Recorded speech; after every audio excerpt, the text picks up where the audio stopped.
alone. We dominate, the cream of the crop, drawing on our strength from the roar of the cop.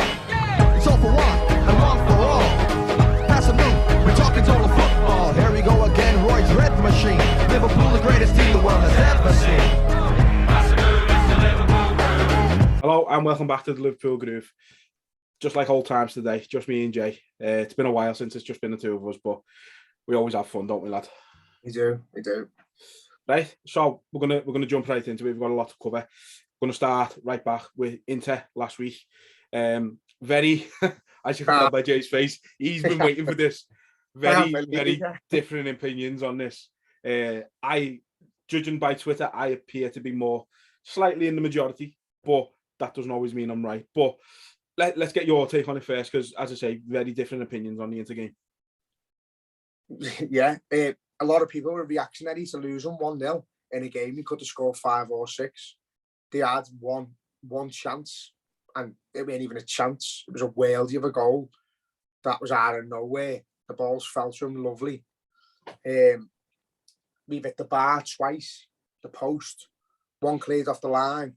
A great defensive clearance away from Van Dijk. Talking five goals going in there. Pure, clear-cut chances.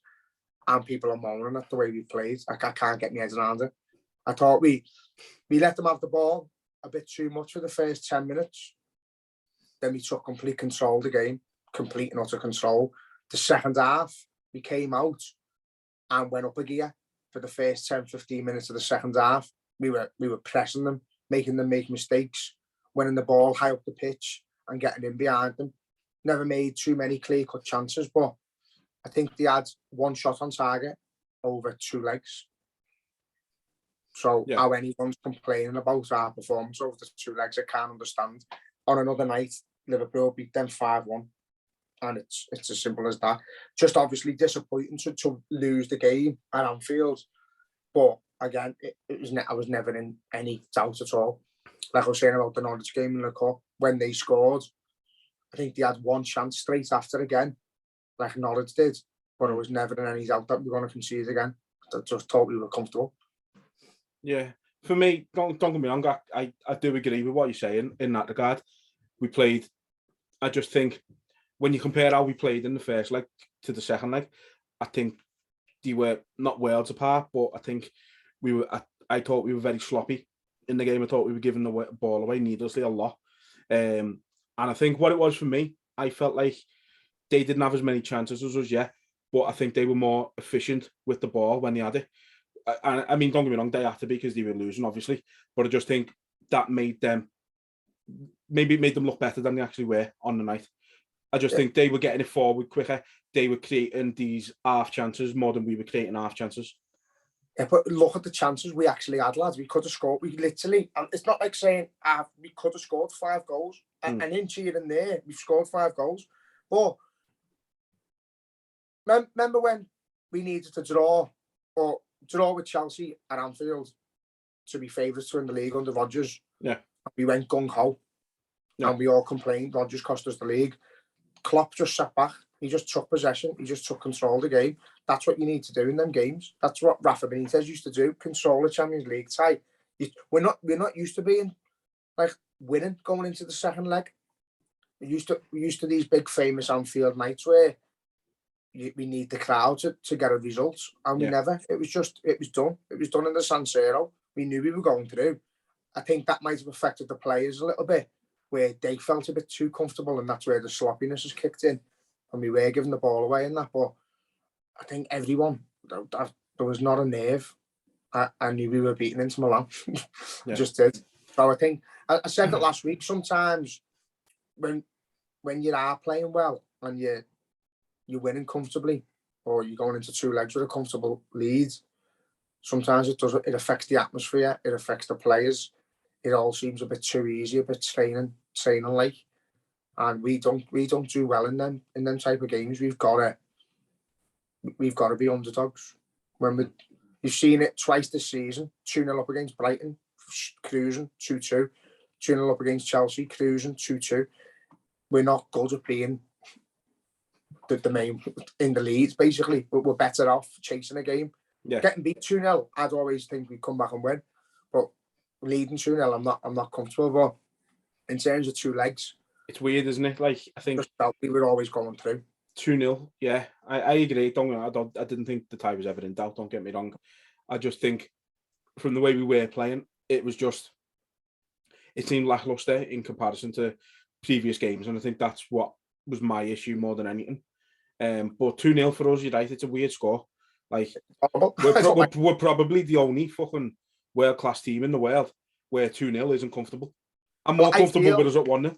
I was going to say, I feel more comfortable at 1-0 than I do 2-0 for some reason. I always feel like we're going to let a 2-0 lead slip. It's weird, isn't it?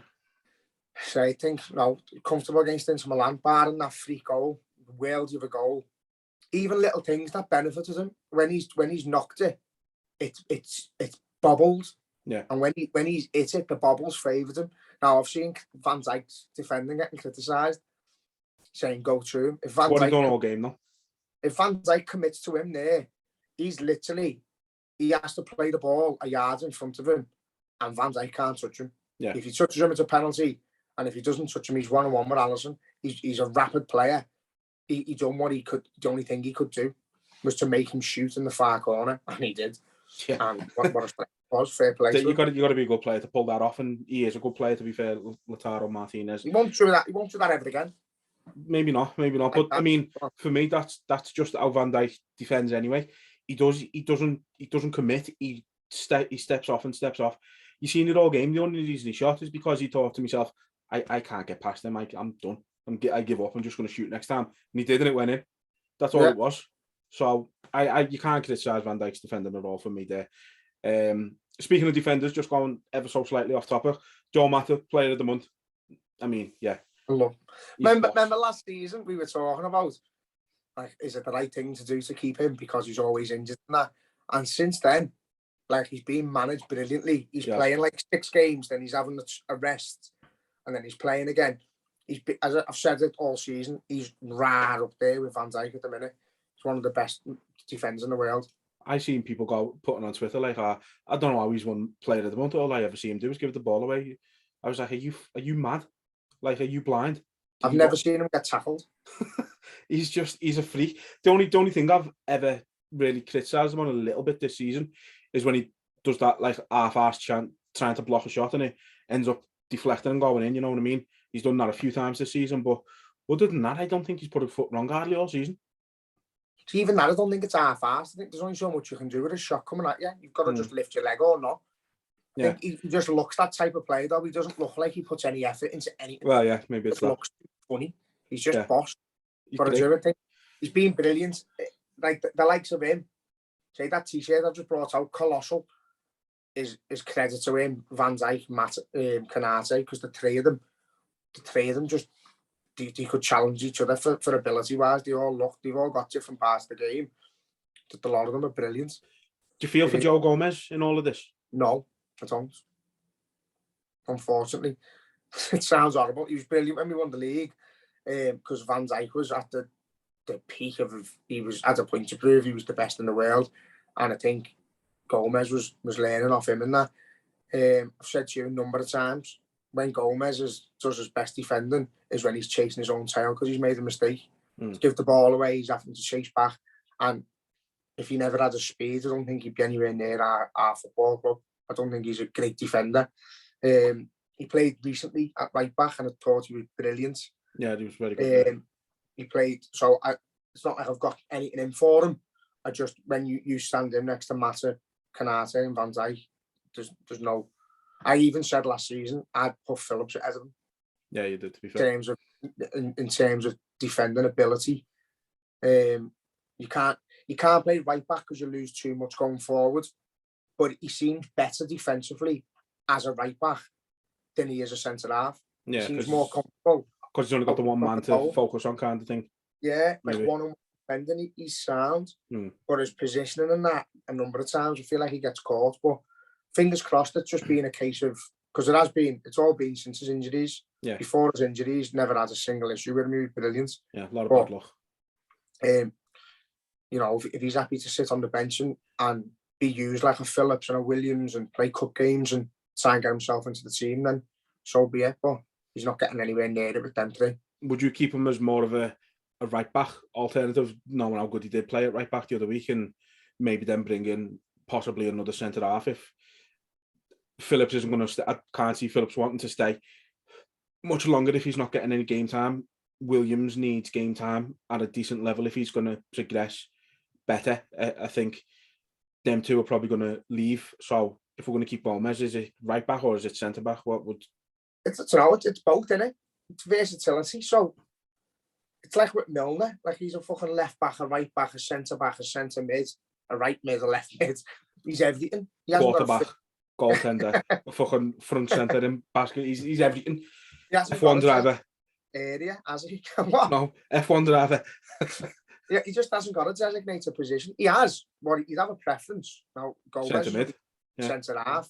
But at the end of the day, if you're getting told you're playing right back, you're playing fucking right back. And if you're doing a good job there. I think we're in a position now where the team is so strong, the club is so strong in just in general, that unless you're Van Dijk or you're Salah or you're a Thiago, you can't really come in and dictate and say, I want to play here. It's like most players have got to settle for, right, you're playing here today, and just go, yeah, chant. And that's what the beauty of our squad is. They're all happy to do that. Yeah. You know what I mean? You've seen players play different roles. You've seen Thiago play like the 6, like a defensive role, but you've seen him play a little bit more advanced as well. And in different games, like just to mention on Thiago, where the fuck's this defending come from? Where's it come from? His first 10 games for us, I think he got booked 4 times, and I don't think he won the ball with a tackle. He was horrendous. I actually said, I've never seen a worse defender. He was on par with Paul Scholes for tackles. Yes, he was. Fucking shocking. And all of a sudden, mate, he's gone faster. He's fitter. Just getting used to the league, I think. He's just the part. He's just the fucking complete he's just midfielder. An absolute. He's a luxury player. He's not someone you'd look at as like a Messi or nothing like that. But he's just one of them players that every team needs. He's a luxury player. He's like Alonso. Yeah, I was going to say we had it with Alonso. Just luxury. What everything he does is elegance, and sometimes a bit like, don't know what you call it. The way you call a keeper making a camera save.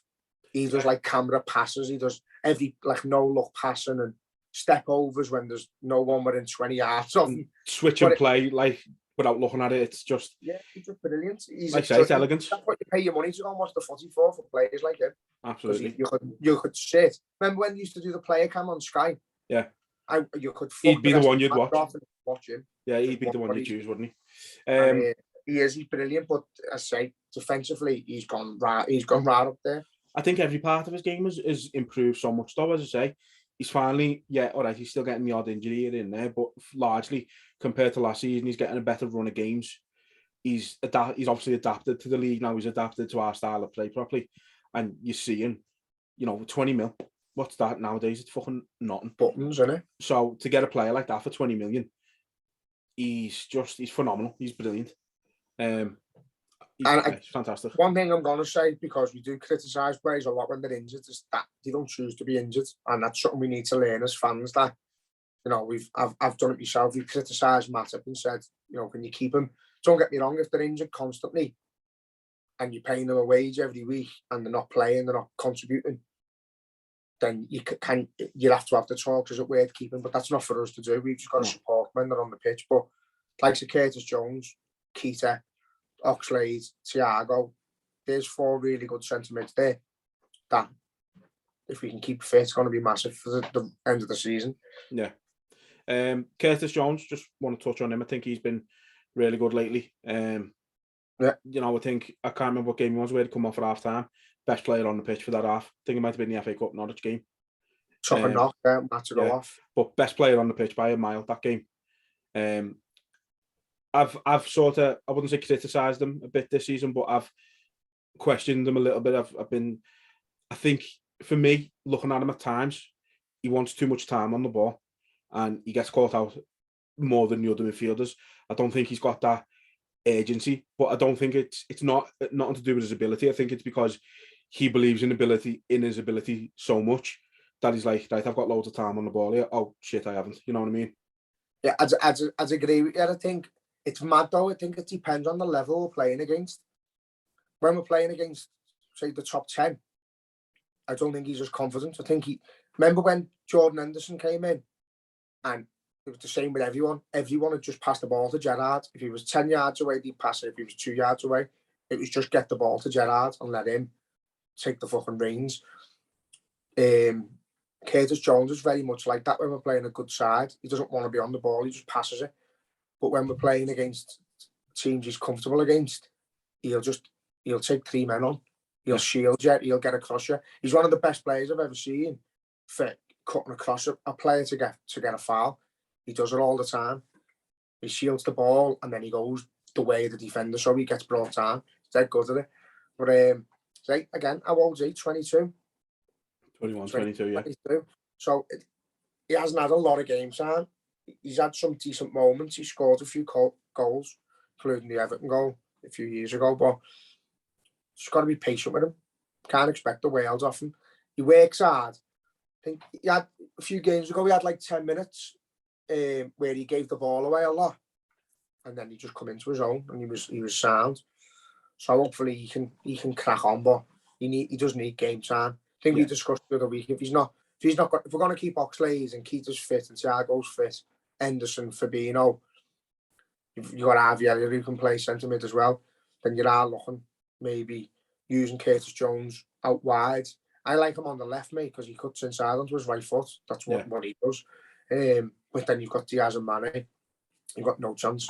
So he's got competition everywhere. He's versatile, but he's got so much competition everywhere. Maybe if we are looking at bringing in another centre mid in the summer, maybe it's worth loaning him out for the season. Let him go to maybe whoever comes up from the Championship, get a season in the Prem, a proper season being a first choice starter.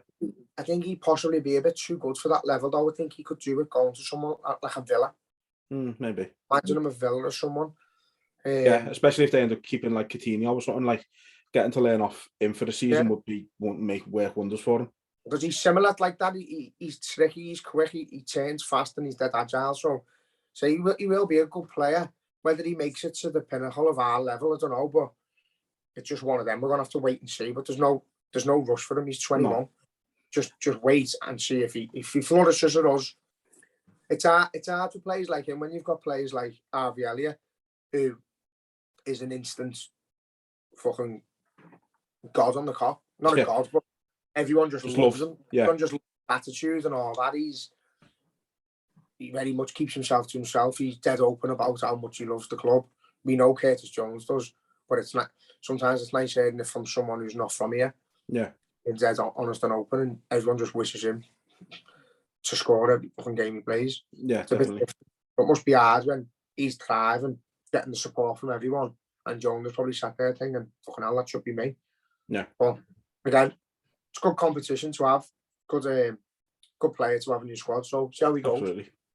Another one I want to just mention as well, because you did bring him up, is Naby Keita. I think he's been brilliant lately. And what I've been really shocked with is his defensive work. You mentioned it with Thiago. Like, he's getting stuck in everywhere, which is something I don't think we've really seen from him since he's been at the club. I feel like everyone's just being told to fucking get in the gym. Even minutes, Yeah. Put a bit of muscle on. You can see it on Naby, though. They're all working hard. I think it's getting to that point of the season where no one's asked if they get hurt to stop a fucking goal or to they win the ball back and we go down the other end. They just want to win, every one of them. So that's the only issue I've got at the minute in terms of the team is it's Salah, because he's looking to shoot every single time he's got the ball. He's not looking for the pass, and it is getting to a point now where in certain games, if we're not winning and he does that and we don't score, it could be down to him whether we fucking win titles or not. Don't get me wrong, he scored enough to merit shooting. He's world class, but there were situations the last few weeks where Diaz or Mane or Jota has been through and he's shot, and it's clear, pass the ball. It's like a scrum goal on FIFA. If he passes it, it's an open goal, and he's shooting. But I think you get that with your best players, so you've got to just take it on the chin. Yeah, I mentioned that the other day. I mean, I think the way I put it is Salah, before he scored, is the most frustrating player on the planet. Salah, after he scored, is the fucking best player on the planet. After he scored, he's happy then. And I think it's when he has a few chances and he doesn't score, I don't know, It must he must beat himself up about it. grinds on him. You can Yeah. see it. You can see it. What game was it where he had the chance in like the first minute and missed? Was it? I think it was the final, wasn't it? Didn't he have a chance for the very first minute? And you seen it then. He was pissed off with himself, and then he was shooting when he shouldn't have been shooting. And it's not having a detrimental effect yet, but are we going to have a game where it does, unfortunately, have that effect? Hopefully not. I don't think that will be the case, but the beauty is you've got that many good players. Like if Salah doesn't turn up, not that he doesn't turn up, it's that it is just a case of if he passes here and there, we score maybe 2 or 3 a game. Yeah. Do you know what I mean? Just got to see what happens now. The running's great. It's crazy, isn't it? Let's move on to Brighton then, shall we? It was a weird game, I thought. Brighton, they're a good team. Graham Potter gets them playing really well. They passed the ball nicely. I don't feel like we were in trouble as much as we were at Anfield against them. Like I didn't ever feel like they were going to score in that game. First things first, Robert Sanchez. What the fuck? Volleys players in chests and stays on the pitch like it's sound. I think like when you play footy, as you know, things happen dead quick. I don't think for 1 minute that keeper thinks Thiago's going for that with his head. I don't think any other player on the pitch goes for that with his head. He's a fucking booster. If that's Mane or Salah. Then again, I'd say Mane, mate. Salah's not going for that with his head, 100%. None of them are. I don't even know why he has. And you can see before he's headed it, you're getting whacked to your lad, and he's done it anyway. It's not asked. So it's like, it's one of them. The keepers come out in real time. The keepers come out.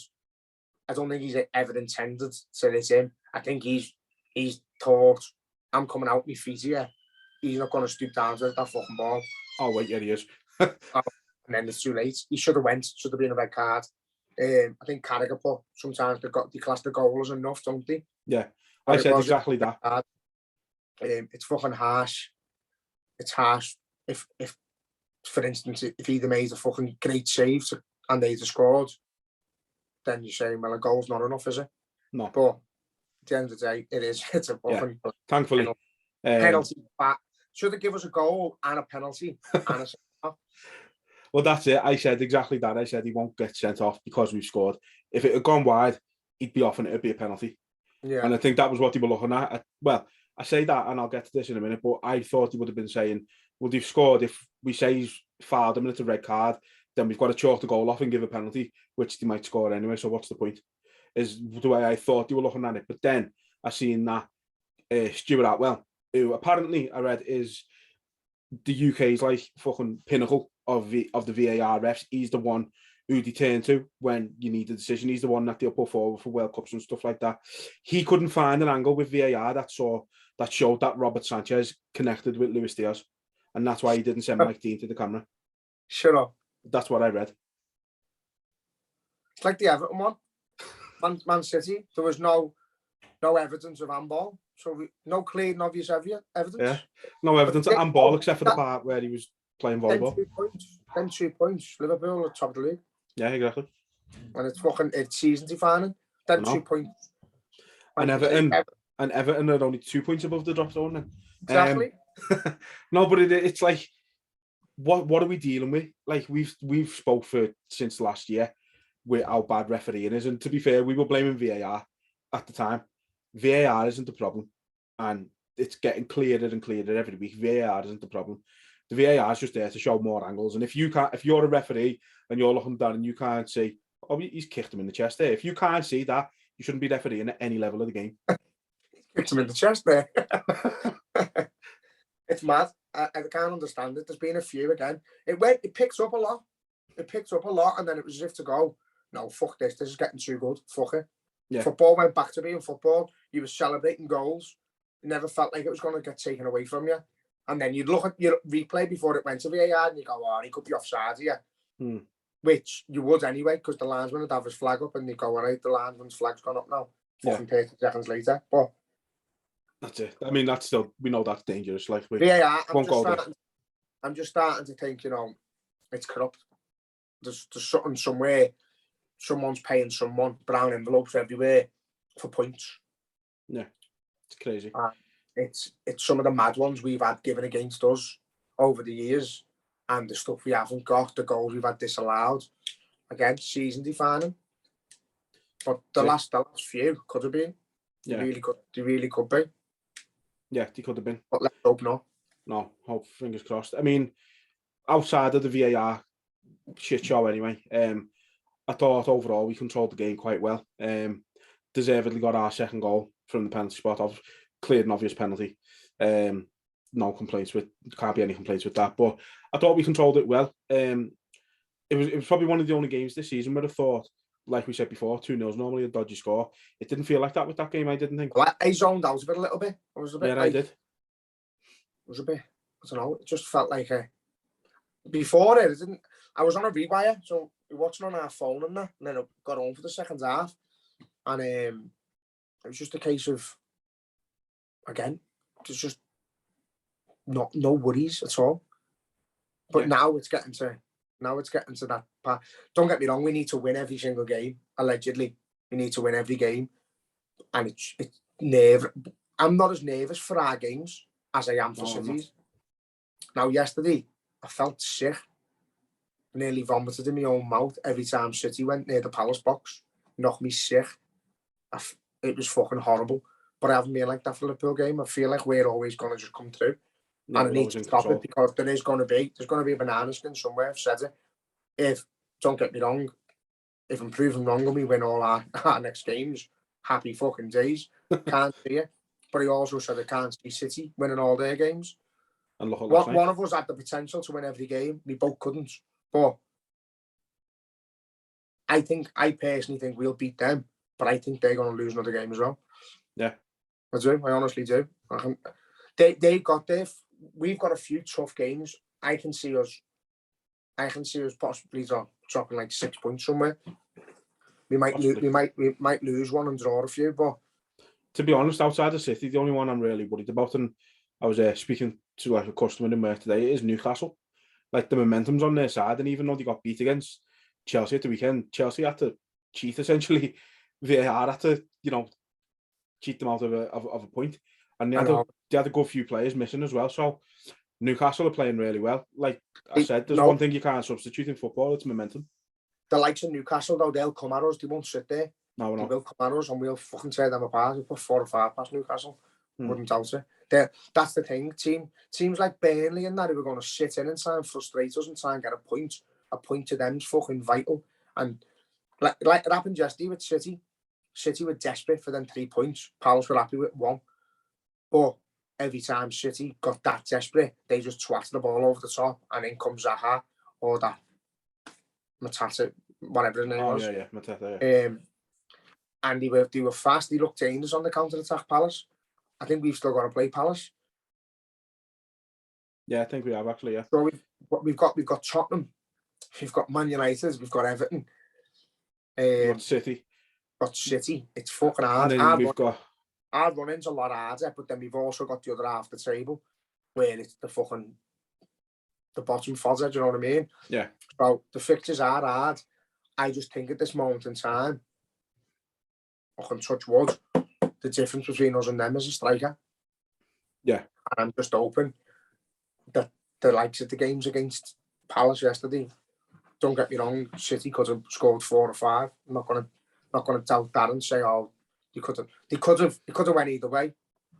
Either way. But they had 5 clear cut chances where you're thinking, how the fuck hasn't that gone in?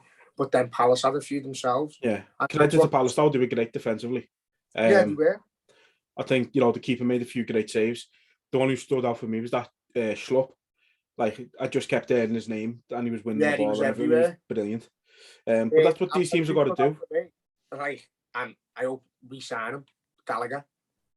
He just reminds me of Jordan Henderson. He's a really good player. I just can't see it happening with him being Chelsea. Because he's only on loan there. So.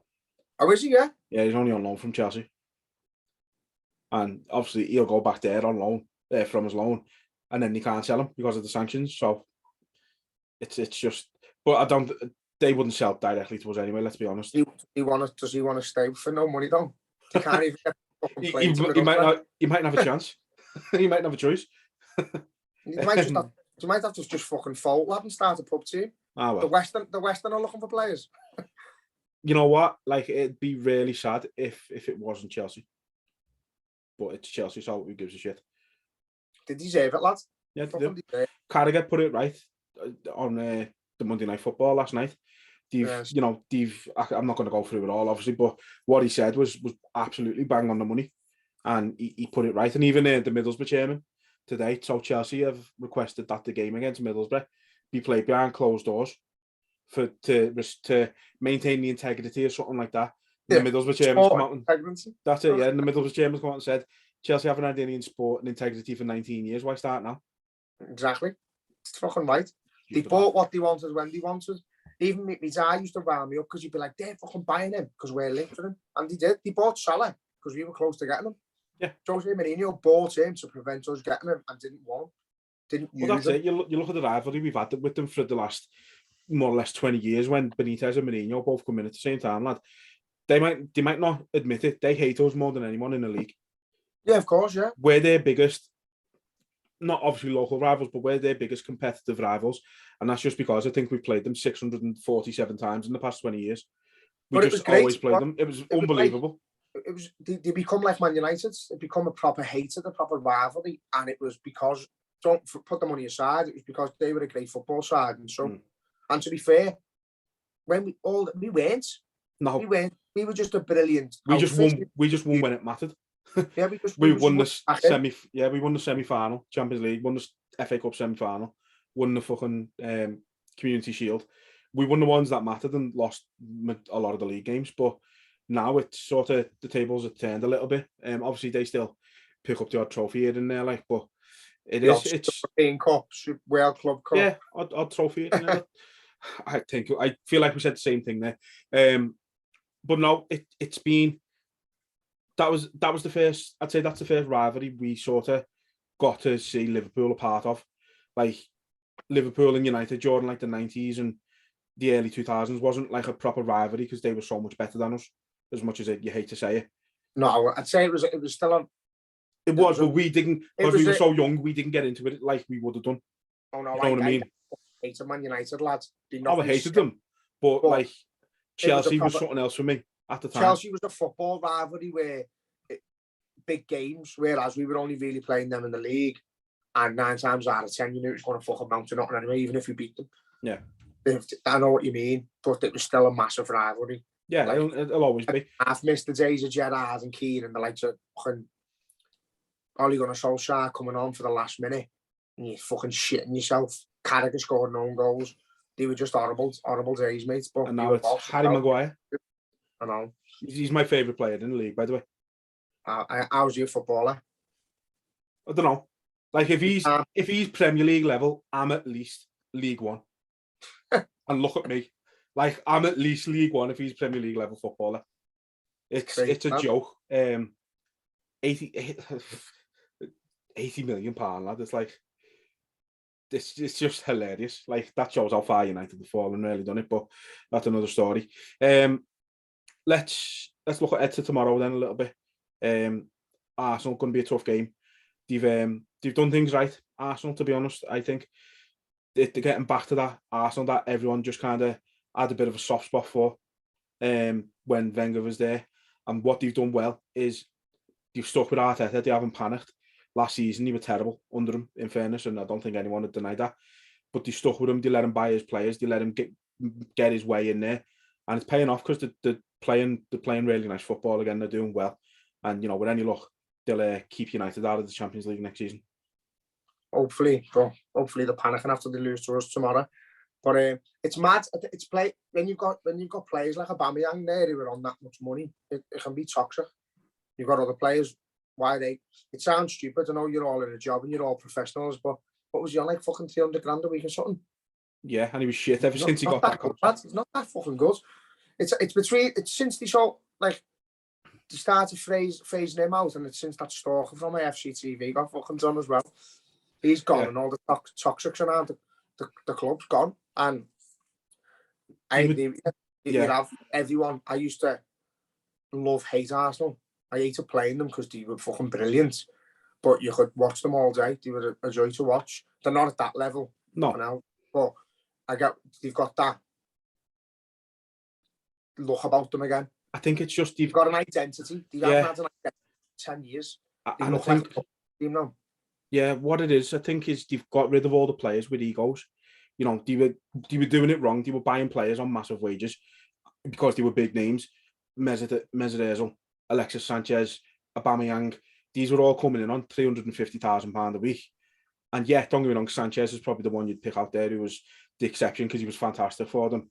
But they were just bringing in all these players because they were big names and not really looking at what they actually needed. I used to say it every season, they buy a new striker every season. It's like, yeah, they've got 5 great strikers, but then you've got fucking Harry Maguire's in every position in defence. You can't defend to save their lives. And that was the problem at the time. But I mean, I've got to give credit, Ramsdale. I thought he was going to be an absolutely terrible signing. Back-to-back fucking relegations with Bournemouth and Sheffield United, and then he goes to Arsenal and you're looking at him thinking, what's going on there? That can't be right. But fair play to him, he's done brilliant. He's been fantastic for them. I'm looking forward to it. I've always, like I say, I always like playing Arsenal because, you know, you're getting a good game out of it. I still think we've got too much for them. I think if the Liverpool players and the manager feel like I did yesterday, I could have went on the air last night when they drew that. Honestly, and it doesn't mean nothing. It doesn't. They've dropped 2 more points. They've let a 14-point league slip to 1. Well, it's 4, isn't it? Obviously, fingers crossed tomorrow. But we win tomorrow.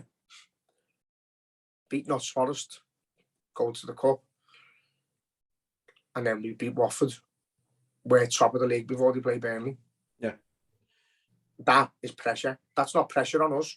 We've got no right to be where we are from where we were in December. Got no right whatsoever. This is a fucking dream to us. Don't get me, we're more than capable of winning that league. We know it, but we still know it's in their hands.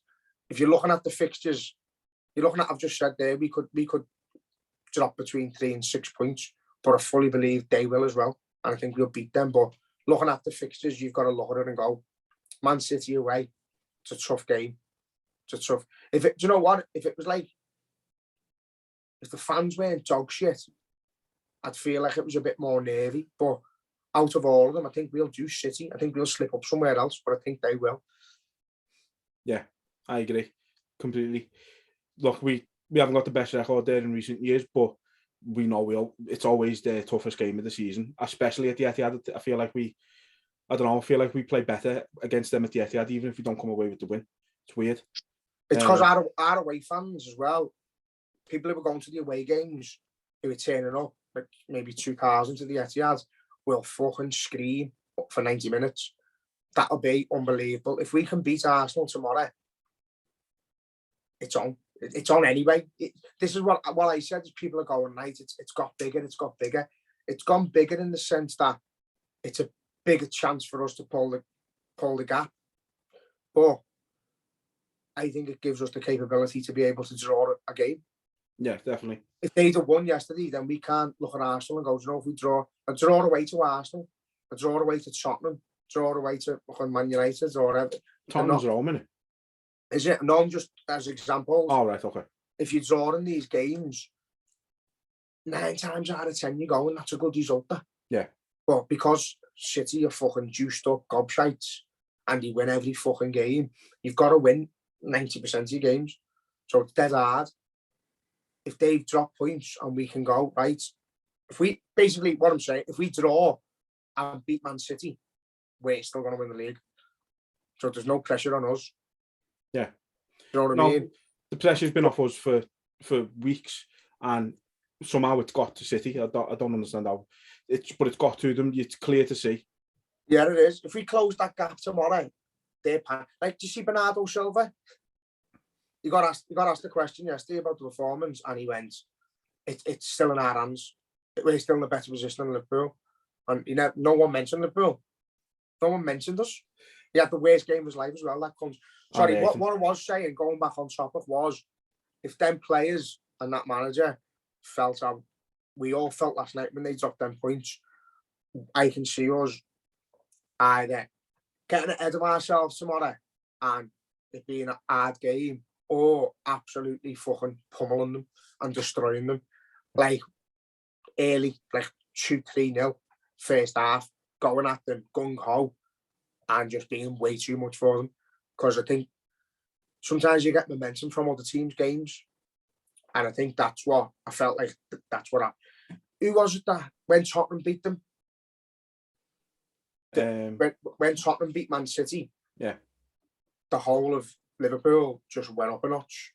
We all just the atmosphere, everything just went, oh my God, this is fucking happening. Could happen. And then yesterday again, you're like, there's something there waiting for us to just take advantage of it. And hopefully we do. But yeah, I do. It's a game of two halves tomorrow. We could either flap and let the pressure get to us and the opportunity to get to us, or we could go out and make a statement. But not asked how we do it. 3 points tomorrow, please. Or if we get one, I'd still say it's on. Yeah, it's like I say, it's still a good result going there and getting 1 point. But yeah, we need the 3 points, I think. If I'm being honest, I agree with you. I think we've got far too much for them. We've just got to make it count. You know what this league's like. Doesn't matter how good you are. A team can beat you. Palace have took 4 points off City this season now. So, and you wouldn't have said that at the start of the season. I hate Palace. Oh, yes, Paddy Vieira, lad. Oh my God. I put on Twitter, I think I might have just forgiven them for 3-0. Don't think I'll ever quite forgive that, but that was a healing process that helped. It was more that little prick who played for them. Dwight Gale. I fucking hate his guts, that man cunt. I would set him on fire. No, I wouldn't go that far, but I do. I absolutely despise him. And even to this day, I see him for Newcastle, and I feel like putting my foot through the telly just because he's on it. I just hate his face. Yeah, I do. But yeah, let's not go there because that'll be a whole new episode. Now, look, I'm looking forward to the game tomorrow. It's going to be, it's two teams play good football. We should have too much for them. I'm going to respect the wishes of Kev, and I'm not going to put a prediction on this one because he hates it when we do predictions. He feels like we jinx it every time. We haven't lost a game for fucking 10 weeks. We haven't. Yeah, but I predicted one. I predicted close. So did I. Both of us. Close. Me and you both predicted 1-0 wins. I mean, technically we were right, but it just went the wrong way. We didn't say Giroud though. I know. Technically. No, I'm going to respect his wishes this time around. Whether you choose to or not is up to yourself. But I'm going to choose not to because we've been doing it the last few weeks and we haven't lost a game in the league. So that's whether it's a right prediction or a wrong prediction, that's my feeling that it's a bit of luck since I've been back. We haven't lost. I've only done 2 today. I'm going to be honest. I'm going to say 3-0. I really am. I'm going to say 3. I like it. I am. And as I said, it could go either way. You'll hear me say that as well. It could go. I don't think we'll lose. I think it could be a tight game where I think we're going to be fucking pushing. I can't be arsed with it being like the Palace game where they're defending for the lives and we're pushing for a late winner. It'll be fucking sickening. But again, given that they've drawn a game when we wasn't expecting them to, I think that gives us a little bit of leeway to drop a few points if it happens. We can't. It's not the end of the world. Yeah. But I think we'll score early tomorrow. I keep saying tomorrow, even though when this goes out, it'll be today. But I think this evening, good evening. I think we'll score early, and I think that's what we need to do. Like, obviously, City never yesterday, but City tend to fucking put everything they've got into the first 10-15 minutes and get an early goal, forcing the opposition to come at them, and then they just did them on the break. They just counter them, get in behind. That'll be ideal for us tomorrow. Yeah. This evening. That'll be ideal for us if we can get an early goal, first 15 minutes, and then take control of the game and make them push at us and just get in behind. But that's just just sounds too easy, doesn't it? When you say it like that, yeah. I reckon just get Diaz on the ball and let him do what he wants. I don't want Diaz to start. Don't you? No. I mean, I want him to play every single minute of every game ever. even in games we're not on, like play him somehow. I know, I love him. I mean, don't get me wrong, the prospect of him not starting and coming on after an hour when they're tired and would, they'd shit themselves, don't get me wrong. So I don't know. I honestly, this is going to sound fucking mental, this, right? It's going to sound mental. If Firmino's fit, I'd start Firmino and Mane, right? Okay. And if it weren't going the way we wanted to, putting a player on like Diaz, who can skin 2 or 3 players, he'd be perfect for Man City because he gets to the byline and puts it across the box and hopes someone can tap it in. Now, if you're putting him and Jota on together with that in mind, go and do that. Go and do that. That's all you two have got to do, is do that. Do that constantly. I think it'll come. I think it'll eventually come. But as I say, I'm hoping it's not at that point. Firmino hasn't got a bad record against Arsenal. Neither's Jota. Yeah. So I think it'll be a toss-up between them two. Diaz coming on is exciting. I don't think he's got a bad game in him. No. I don't think they've handled anyone like him so far this season. He's unpredictable. Jota, you just need to nullify him a space and you've got him out the game. Yeah. But Diaz will make space for Jota. So not a fucking scientist, not a manager, but that's what, if that was the team tomorrow, Mane, Salah and Firmino, with them two on the bench, I'd be a bit more comfortable.